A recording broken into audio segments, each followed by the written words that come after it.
행복의 시간입니다. 우리 아침 예배로 하나님 앞에 함께 나가겠습니다. 오늘은 레위기 19장 19절에서 37절까지의 말씀을 우리 함께 읽으시고 하나님 말씀 나누겠습니다. 너희는 내 규례를 지킬지어다. 내 가축을 다른 종류와 교미시키지 말며 내 밭에 두 종자를 섞어 뿌리지 말며 두 재료로 직조한 옷을 입지 말지며 만일 어떤 사람이 다른 사람과 정혼한 여종 곧 아직 속량되거나 해방되지 못한 여인과 동침하여 설정하면 그것은 책망을 받을 일이니라. 그러나 그들은 죽임을 당하지는 아니하리니 그 여인이 해방되지 못하였기 때문이니라. 그 남자는 그 속건제물 곧 속건제 순양을 회막문 여호와께로 끌고 올 것이요 제사장은 그가 범한 죄를 위하여 그 속건제 순양으로 여호와 앞에 속죄할 것이요 그리하면 그가 범한 죄를 사함 받으리라. 너희가 그 땅에 들어가 각종 과목을 심거든 그 열매는 아직 할례받지 못한 것으로 여기되 곧 3년 동안 너희는 그것을 할례받지 못한 것으로 여겨 먹지 말 것이요 넷째 해에는 그 모든 과실이 거룩하니 여호와께 드려 찬송할 것이며 다섯째 해에는 그 열매를 먹을지니 그리하면 너희에게 그 소산이 풍성하리라. 나는 너희의 하나님 여호와이니라. 너희는 무엇이든지 피째 먹지 말며 점을 치지 말며 술법을 행하지 말며 머리카락을 둥글게 깎지 말며 수염 끝을 손상하지 말며 죽은 자 때문에 너희의 살에 문신을 하지 말며 문의를 놓지 말라. 나는 여호와이니라. 네 딸을 더럽혀 창녀가 되게 하지 말라. 음행이 전국에 퍼져 죄악이 가득할까 하노라. 내 안식일을 지키고 내 성소를 귀히 여기라. 나는 여호와이니라. 너희는 신접한 자와 박수를 믿지 말며 그들을 추종하여 스스로 더럽히지 말라. 나는 너희 하나님 여호와이니라. 너는 셋머리 앞에서 일어서고 노인의 얼굴을 공경하며 내 하나님을 경외하라. 나는 여호와이니라. 거류민이 너희의 땅에 거류하여 함께 있거든 너희는 그를 학대하지 말고 너희와 함께 있는 거류민을 너희 중에서 나은 자같이 여기며 자기같이 사랑하라. 너희도 애굽 땅에서 거류민이 되었었느니라. 나는 너희의 하나님 여호와이니라. 너희는 재판할 때나 길이나 무게나 양을 잴 때 불의를 행하지 말고 공평한 저울과 공평한 추와 공평한 에바와 공평한 흰을 사용하라. 나는 너희를 인도하여 애굽 땅에서 나오게 한 너희 하나님 여호와이니라. 너희는 내 모든 규례와 내 모든 법도를 지켜 행하라. 나는 여호와이니라. 여러분 최근에 그 AI 열풍이 불고 있습니다. 그래서 우리가 휴가 같은 데 가서 뭐 발리라든지 이런 지역에 가서 마치 휴가를 즐기는 것처럼 지내면서 우리가 이 랩탑을 들고 온라인만 연결돼 있으면 거기서 회사 업무를 다 보고 또 수익은 훨씬 더 많이 버는, 예전엔 12시간 일했다면 지금은 30분만 일하고 수익은 예전보다 훨씬 더 많이 버는 그런 삶을 살아가는 분들이 좀 있었습니다. 자, 그런데 이 AI가 급격하게 지금 발전을 하고 있죠. 예, 오늘 쓴 AI가 제일 구식이다 할 정도로 하루가 다르게 발전하고 있어요. 근데 최근에 이제 한 몇 달 전입니다. 불과 몇 달 전에 우리가 보고 있는 이 생성형 AI, 이걸 좀 쓰다가 이제는 AI 에이전트 시대, AGI라고 하는 시대로 지금 넘어가기 일보 직전에 지금 와 있거든요. 그러다 보니까 이게 혼자서 그렇게 그냥 컴퓨터로 노트북에다 그냥 이렇게 하고 그러면서 거기 휴양지에서 즐기며 지내던 분들이 한둘씩 사라지는 거예요. 갖고 거기 이제 뭐 펜션이라든지 뭐 공유 오피스 이런 사장님들이 울상이에요. 돈 들여서 다 만들어 놨는데 사람들이 떠나는 거죠. 또 한두 명이 아니라 많이. 그러니까 왜 그럴까라고 생각을 해보는 거예요. 왜 그럴까? 생각을 해봤더니 이유는 딱 하나입니다. 온라인 세상이라서 어디서든 일을 할 수 있고 또 AI가 대신해 주니까 업무 효율도 좋았는데 어느 정도 이제는 AI한테 관리를 받아야 되는 시대로 넘어가게 된 거예요. 그러다 보니까 AI를 믿었던 친구에서 AI가 오히려 우리의 모든 걸 앗아갈 수 있겠구나 라는 그런 생각 가운데 과연 인간은 누구일까? 나는 누구일까? 이런 어떤 그 가치의 문제로 연결되죠. 결국 이거는 인간의 인간됨의 문제고 이건 철학의 문제로 가죠. 이건 더 얘기를 하자면 종교의 문제로 가게 되고 종교의 문제는 하나님과 우리 인간의 처음 모습으로 가게 되는 거예요. 그렇죠? 예, 하나님 우리에게 모든 걸 만들 수 있는 창의력과 이 땅에 있는 것들을 다스리면서 하는 걸 주셨기 때문에 AI도 인간이 만든 산물이죠. 뭔가 우리가 어떤 용도를 가지고 그렇죠. 제가 지금 앞서서 이렇게 길게 말씀을 드린 이유가 있어요. 인간이 만든 AI가 지금 인간보다 더 뛰어나려 그러는 거죠. 인간의 뛰어남이 어느 정도냐면 인간의 통제를 받지 않고 문제만을 해결하고 싶어 하는 거예요. 이를테면 주식 코딩을 넣어가지고 주식 챗봇을 만들어서 이번에 내가 주식으로 올해 10배를 벌고 싶다. 내가 1,000만 원을 넣을 테니까 10배를 한 달 안에 만들어줘. 라고 하면 AI가 어떻게 할까요? 예, 자기가 갖고 있는 모든 데이터들을 다 동원해서 그죠? 그것도 순식간에 동원해서 약 한 3천억 개가 넘는 자료들이 있다고 하죠. 지난 30년 동안 인터넷이. 그걸 싹 다 해가지고 얘가 뭘 합니까? 예, 한 달 안에 주식으로 수익 10배 날 수 있는 걸 만들어준다라는 거예요. 자, 그런데 우리는 결과물이, 나한테 10배 나왔네. 너무 이렇게 문제 해결도 알아서 잘하고, 개선하고, 업그레이드하고, 계속 문제 해결해서 결국 이렇게 만들어주면 사람들은 내 손에 쥔 거를 너무 좋아하죠. 자, 그런데 여기서 문제가 되는 게 있어요. 그게 뭘까요? 도대체 얘는 내가 생각한 정상적이고 도덕적이고 사회가 인정하는 규범과 틀 안에서 이걸 했을까? 우리는 그렇게 생각을 했겠죠. AI도 그렇게 생각을 할까요? 그렇게 생각을 안 해요. 걔는 수단 방법을 가리지 않고 그렇게 했을 거예요. 그렇죠? 그러니까 AI를 만드신 사람들은 하는 얘기는 AI에게 문제를 해결하는 그 AI의 뒷 배경, 뒷 어떤 마음은 좀 그렇고 뒷 어떤 기본적인 그런 것들을 AI를 만든 사람도 몰라요. 왜냐하면 AI가 생성을 자꾸 하기 때문에. 그걸 어떻게 쿼터를 만들 수가 없답니다. 그러니 문제 해결만 우리가 좋아해서 AI를 편하게 썼는데 문제 해결을 불법과 잘못된 행동과 다른 사람의 재산과 생명을 앗아가면서 하게 되면 어떻게 될까요? 이 세상은 유토피아가 아니라 끔찍한 디스토피아가 될 가능성이 매우 높죠. 학자들은 얘기합니다. 지금 이란을 때린 미국의 전쟁, 이스라엘의 전쟁은 사람이 하는 것처럼 보이지만 실상은 그 배후에 AI가 있다는 게 전문가들의 대부분의 예측이에요. AI를 사용한 전쟁이 지금 전 세계에서 현재 리얼로 벌어지고 있는 현상. 그게 바로 지금 미국과 이란 간의 전쟁 아닙니까? 거기 이스라엘도 같이 있고. 그렇죠? 여러분 이게 남의 나라 얘기 아니고 영화 속도 아니고 지금 리얼이라는 걸 좀 기억할 필요가 있어요. 자, 제가 지금 얘기를 길게 쭉 드린 이유가 오늘 나와 있는 내용이 바로 그런 맥락이라는 거예요. 여기 보면 복잡합니다. 19절부터 마지막까지 지킬 게 많아요. 하지 말라는 게 많아요. 굉장히 많아요. 그러면서 항상 끝맺음은 뭐냐면 나는 여호와이니라. 이거는 하나님이 명령을 직접 하고 있다는 소리거든요. 이게 10계명인 거예요.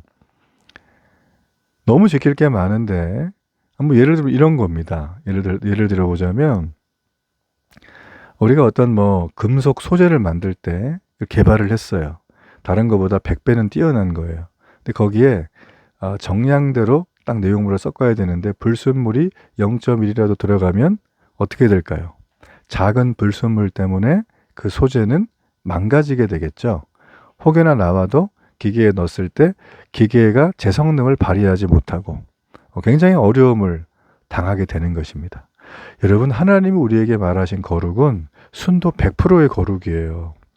거룩한 척도 안 되고 거룩을 향해 가는 것도 어려워요. 우리가 하나님의 백성으로 부르셨을 때 우리에게 기대하는 것은 100%의 순도 거룩이에요. 이것도 좋고 저것도 좋으니까 적당히 섞어 살아. 이런 짬뽕 영성으로는 하나님께 갈 수가 없어요. 그래서 오늘 본문의 내용이 다 그런 내용들이에요. 예.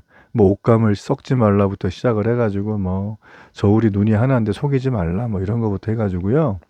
그러니까 우리 안에 있는 찌꺼기들 이런 것들을 좀 정리하는 시간을 가져야 돼요. 그래서 우리가 거룩은 순도 100%의 내용이 들어가야 한다는 거 좀 생각을 하면서 보기를 원합니다. 자, 28절까지의 내용을 좀 보게 되면 여기 보면 되게 다양하죠. 뭐 가축의 이종 교배를 금하고 밭의 두 종자 혼합을 금하고 두 재료로 짠 옷의 착용을 금지했어요. 또 과실수의 첫 소산을 다루는 법과 이방의 미신적 관습을 아주 엄격하게 차단을 하셨죠. 자, 이걸 하나하나 다 살피기는 시간이 많이 가는데 핵심만 좀 볼게요. 자, 여기 보면 하나님이 이걸 도덕적인 지침으로 준 게 아니라는 거 19절에 나오죠. 이 계속 반복됩니다. 내 규례를 지키라고 말했어요. 지키라. 그래서 종류대로 이걸 다 지켜야 된다라는 것이죠. 이게 하나님 명령입니다. 자, 먼저 여기 보게 되면 그 과실수의 할례가 나와요. 23절과 25절에. 그러니까 이제 소위 말하면 포도나무를 심었는데 포도나무를 할례하자는 거예요. 굉장히 독특한 표현이죠, 이게 지금. 자, 이게 도대체 뭔가 한번 보자는 거죠. 자, 이 가나안 땅에다가 나무를 심은 후에 3년 동안은 그 열매를 할례받지 못한 것으로 여겨서 먹지 말라는 거예요. 그리고 4년째에는 여호와께 찬송의 예물을 드리라. 그리고 5년째에 비로소 백성이 먹을 수 있다라고 했어요. 자, 이게 무슨 얘기일까요? 자, 이 소득의 권리에 대해서 지금 얘기하는 거죠. 자, 이게 소득의 권리가 내가 1년이냐 3년 했으니까 이제 내가 할 수 있어라가 아니라 3년 동안 참아야 돼요. 그리고 4년째는 4년 동안 잘 키워주신 하나님께 감사로 드려야 돼요. 그 땅을 놀려야 되는 거죠, 그거를. 그렇죠? 그리고 5년째는 어떻게 돼요? 예, 백성이 먹는다는 거죠. 자, 이게 농업을 하는 분들 얘기를 들어보면, 이게 그 과실수를 따야 되는 아주 적합한 시기가 있대요. 근데 이게 한 5년 지나야 대부분의 과실수들이 굉장히 좋은 당도와 품질을 유지한다는 거예요. 참, 이때 이게 참 이스라엘 백성들은 이걸 알았을까요? 하나님은 아셨겠죠. 아마 이런 어떤 자연적인 현상과 영적인 의미가 들어있는 거예요. 그래서 여기에 보면 내가 수확해서 만든 이 수입의 권리를 땅의 주인이신 하나님께 드리는 거죠. 제가 우리 어제도 살폈죠. 내가 노력했으니까 다 나의 것이다가 아니라 이 노력을 할 수 있는 모든 건 다 공짜로 받았다고 우리가 얘기했잖아요. 땅 역시 그래요. 땅도 하나님 거예요. 그러니까 땅의 주인이신 하나님께 있다는 것을 주인이 하나님이심을 이 과정을 통해서 표현하는 거죠. 자, 이걸 다른 말로 인내의 영성이라고 합니다. 그러니까 우리의 욕심을 누르는 게 쉽지 않죠. 이 욕심을 누르고 억제하고 하나님의 때를 기다리는 것이에요. 자, 이것은 세상의 방식과 구별된 아주 상징적인 훈련이죠. 그러니까 세상과 우리는 섞이면 안 되는 거예요. 구별되는 겁니다. 구별되는 것. 이방 민족들은 이렇게 하지 않았어요. 그러나 이스라엘 백성은 그렇게 해야 한다. 그래서 앞에 얘기했던 가축, 종자, 의복을 썩지 말라는 건 바로 이 인내의 영성을 가르치기 위한 하나님의 스탠다드였다라는 겁니다. 자, 그리고 이제 28절까지 보면 자, 피채 먹는 행위, 점술, 문신 등을 금지하셨어요. 그 이유가 뭘까요? 죽음과 어둠을 숭배하던 당시 이방의 제사 문화와 연결되어 있기 때문이에요. 거룩은 여러분, 내가 좋아하는 것만 선택해서 하는 게 거룩이 아니에요. 거룩은 하나님이 만드신 이 세상의 질서 앞에 내가 절제할 줄 알고, 내가 인내할 줄 알고, 그러면서 하나님의 말씀이 이루어지는 걸 목도하는 것. 그게 바로 우리에게 오늘 주님은 거룩이라는 말로 우리에게 얘기해 주셨어요. 자, 이 거룩이라는 게 우리에게 빠지게 되면 영적인 필터가 사라지게 되면서 우리 삶에 온갖 불순물이 들어옵니다. 그래서 첫째는 불안해져요. 내가 망하면 어떡하냐. 그리고 초조해집니다. 잘 돼야 되니까. 그리고 그러다 보니까 자꾸 이렇게 몸에 이상이 오고요. 그럼 일상생활에 무너짐이 온다라는 거죠. 그래서 섞어서 대충 이렇게 하면 잘 될 것 같은데 그거는 방종을 불러오는 거예요. 우리가 이 땅에서 복받고 거룩한 영향력을 행사하며 살아갈 수 있는 방법은 하나님의 원래 오리지널 디자인, 자, 그걸 향하여 걸어가는 게 우리에게는 가장 좋은 길임을 여러분 아침에 함께 좀 고백하면 좋겠습니다.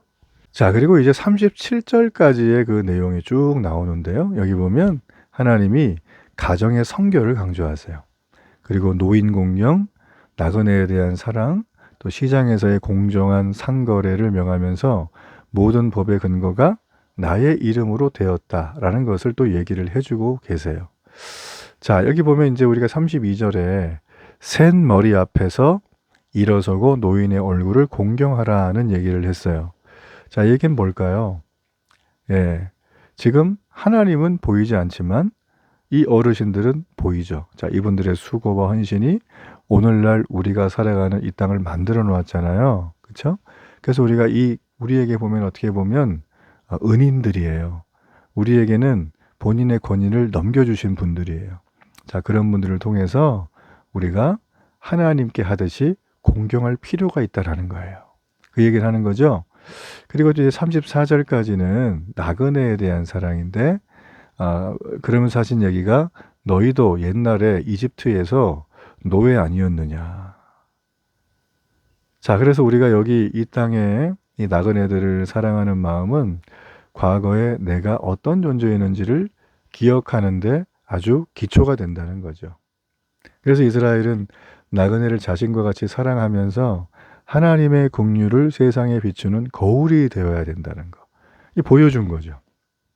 자, 그리고 이제 36절의 내용에 보면 공평한 저울과 추에 대한 명령이죠. 자, 거룩함이 성소의 연기 속에만 있는 게 아니죠.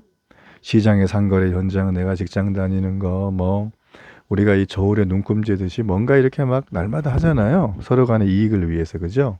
자, 그런데 거기가 어떻게 해야 됩니까? 속이는 저울이 되지 말라. 재판을 불이하게 하지 말라. 자, 이거는 하나님의 질서를 무너뜨리는 행동이라고 우리에게 얘기를 합니다. 자, 그러면서 31절에 얘기하죠. 내 모든 규례와 내 모든 법도를 지켜 행하라. 왜냐하면 여호와의 명령이다라는 것입니다.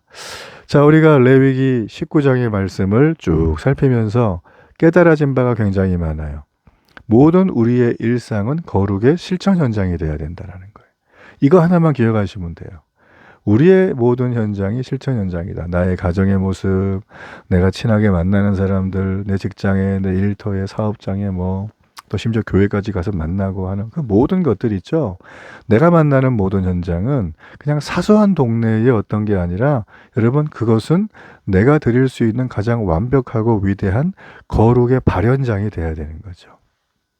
여러분 이게 너무너무 중요한 거예요. 그러므로 우리는 막 거창하게 우리는 거룩한 백성 막 외치고 다닐 필요 없어요. 어떻게 해야 될까요? 우리의 저울을 정직하게 하는 거예요. 삶에서. 치우치지 않게. 그리고 세상의 것과 섞이지 않는 정체성. 우리는 신앙을 잡종으로 만들어서는 안 됩니다. 오직 주의 말씀만으로 빚어진 오리지널로 만들어야 된다는 거죠. 오늘 그런 결단으로 이 하루를 살아가길 주의 이름으로 축복합니다. 우리 결단의 기도를 하나님께 드립니다. 창조의 주인이신 하나님 아버지 감사합니다.